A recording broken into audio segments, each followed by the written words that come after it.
Hello ladies and gentlemen, welcome to our first information overload.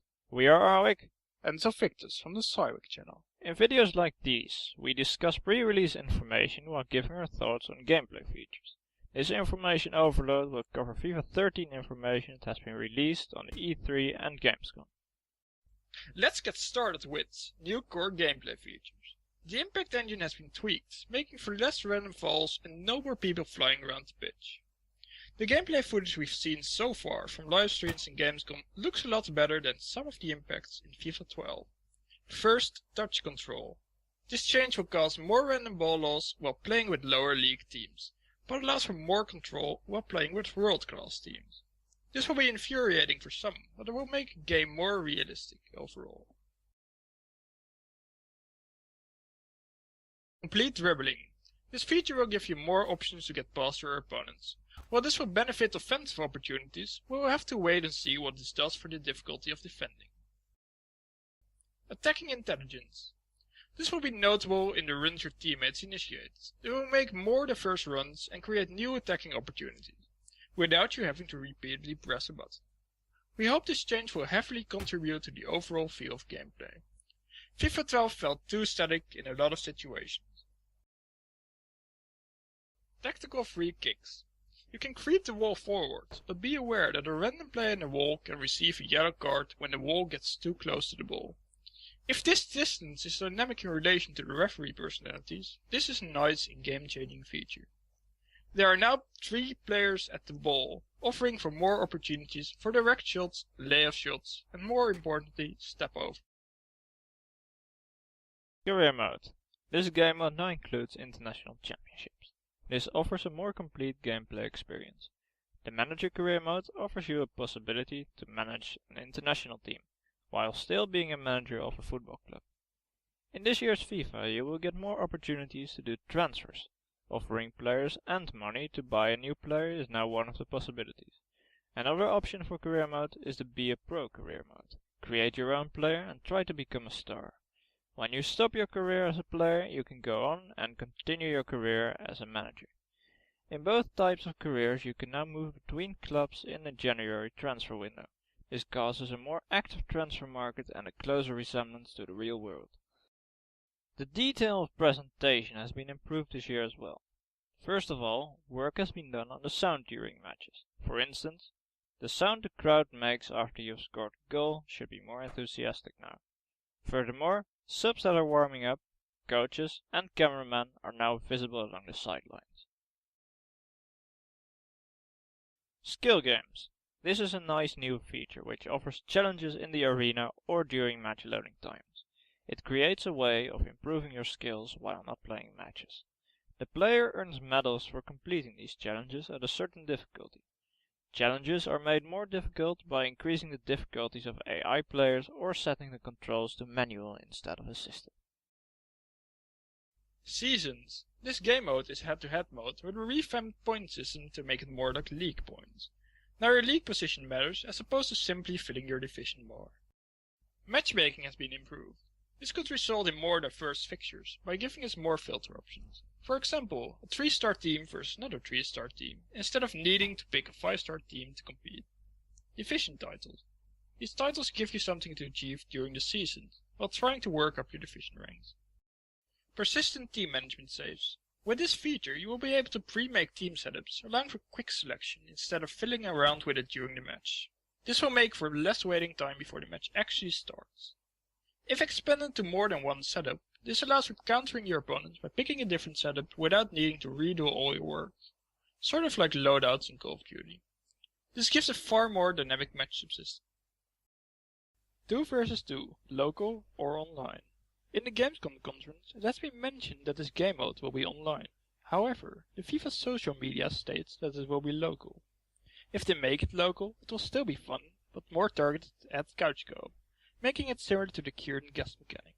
If they make it online, it's a huge step forward in co-op gameplay in the FIFA franchise. Matchday.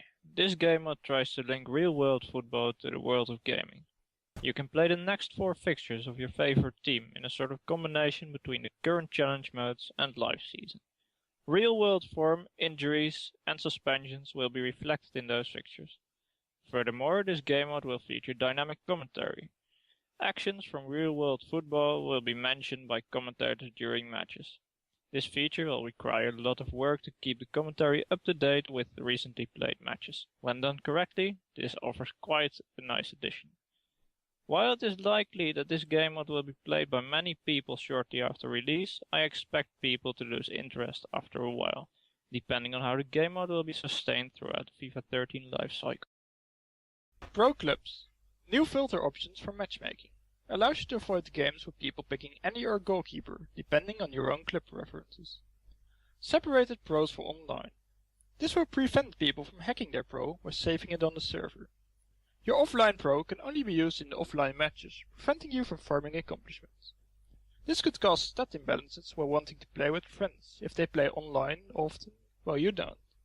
They also have tuned the accomplishments and growths, but for this we'll have to see how they'll work out.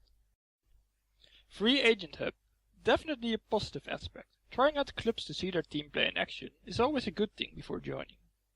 Human goalkeepers are tuned.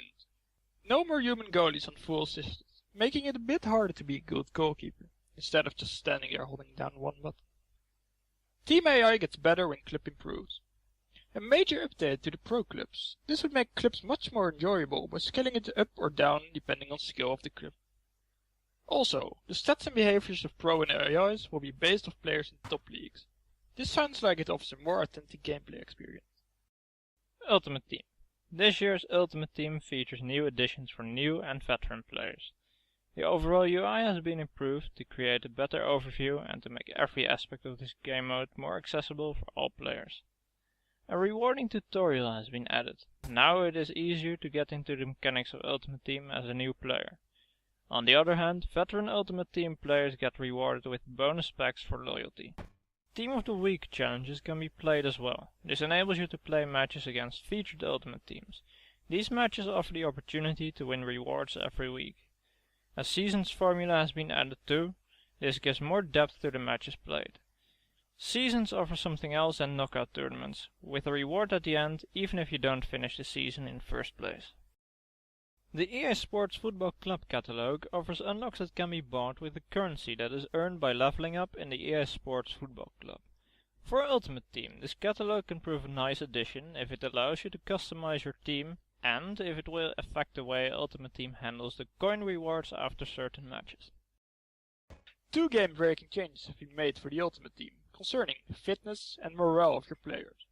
Fitness has been redesigned to make consumable items more important. If this change has a big impact on gameplay, I feel that people who buy a lot of packs are able to use the top players more frequently, possibly creating an unfair advantage. Morale has been redesigned. Match outcomes affect morality of players. Consistent wins will result in good morale, while consistently losing matches result in low morale. Recovering to neutral morale will happen faster if the morale of your player is low. Returning to neutral morale from a high morale will go a lot slower. Morale has a direct impact of the stats of your player. If the impact of this feature is too big, it could be quite aggravating. A nice new addition for dedicated FUT players is the web app. This allows you to access the player market from your portable media device. It opens up a new opportunity to build your team even more efficiently. The only downside to this is that some players would dominate the Ultimate Team market. Virtual Bundesliga, a new game mode restricted to Germany, Switzerland and Austria. This game mode will be an interactive competition leading up to a monthly end of the season's finale, where the champions shall be crowned in a showdown match. This has a potential to become a big esports game if it is extended to more countries. Think of a top 5 from different countries battling it out to see who is the best in the world. Demo and release date. The demo will release on the 11th of September. It will include Matchday and skill games. The full release date has been set for September the 28th for the EU and the 25th for North America.